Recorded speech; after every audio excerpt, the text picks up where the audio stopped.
সারাটা দিন খুব কষ্ট হইলো। যাই হোক, ঠিকানা মতো মনে হয় আইসা বুঝছি। এখানে একটু নামি, পানি তৃষ্ণা পাইছে, একটু পানিও খায় লই।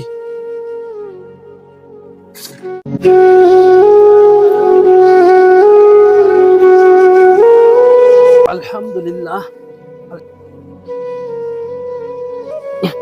স্যারের পার্সেলটা দিয়া যায়।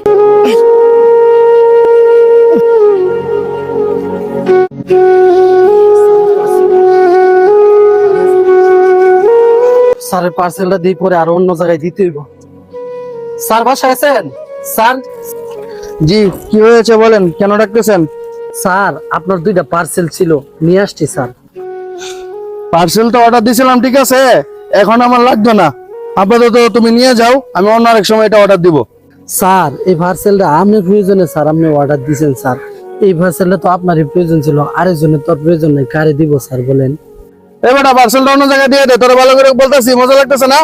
স্যার এত কষ্ট করে মালটা নিয়ে আইছি আপনার জন্য স্যার। এখন যদি আপনি মালটা না রাখেন তাহলে তো আমার কোম্পানি থেকে ডেলিভারি চার্জ দিবে না স্যার।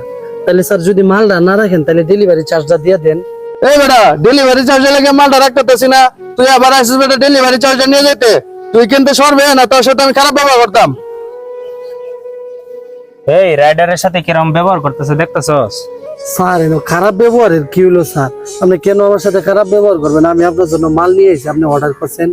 এবারে তোর সাথে ভালো ব্যবহার করতেছে, এটা মজা লাগতেছে না? না দাঁড়া, তোর মালটি দে আমার কাছে, দে মালটি আমি রাখতেছি, দাঁড়া। আমার সাথে কি ব্যবহারটাই না করলো।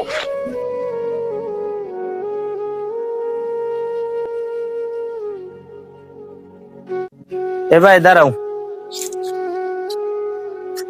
কি হয়েছে এখানে ঘটনাটা? ভাই তাহলে শুনেন, ওই ভদ্রলোকে আমার কাছে একটা মাল অর্ডার করছিল, মালটা নিয়ে আসছিলাম ওনার বাসায়, কিন্তু উনি মালটা তো রাখে নাই, আমার সাথে খারাপ ব্যবহার করছে। আমি ওনারে অনেক বোঝানোর চেষ্টা করছি, ভাই এই মালটা সেল দিলে রাখলে পরে এই মালটা থেকে আমার একটা কমিশন দেয় কোম্পানি, কিন্তু স্যার আমার কথাটা বোঝার কোনো চেষ্টা করলো না, আমারে দূর দূর করে তাড়াই দিল। ভাই আমি একটু গরিব বলে, অসহায় বলে আমার সাথে এরকম ব্যবহার করতে পারে? ওই সেলটার উপরে নির্ভর করে আমার বেতন, আর আমার দিকে তাকায় আছে আমার পরিবারের লোকজন। ভাই আমি অনেক কষ্ট করে মালগুলা নিয়ে আসছিলাম ওনার এখানে, কিন্তু মালটা ওখানে আমার সাথে খারাপ ব্যবহার করছে ভাই। ভাই পুরো বিষয়টা আমি লক্ষ্য করে দেখছি, আপনার বলার আগে আমি বিষয়টা লক্ষ্য করে দেখছি।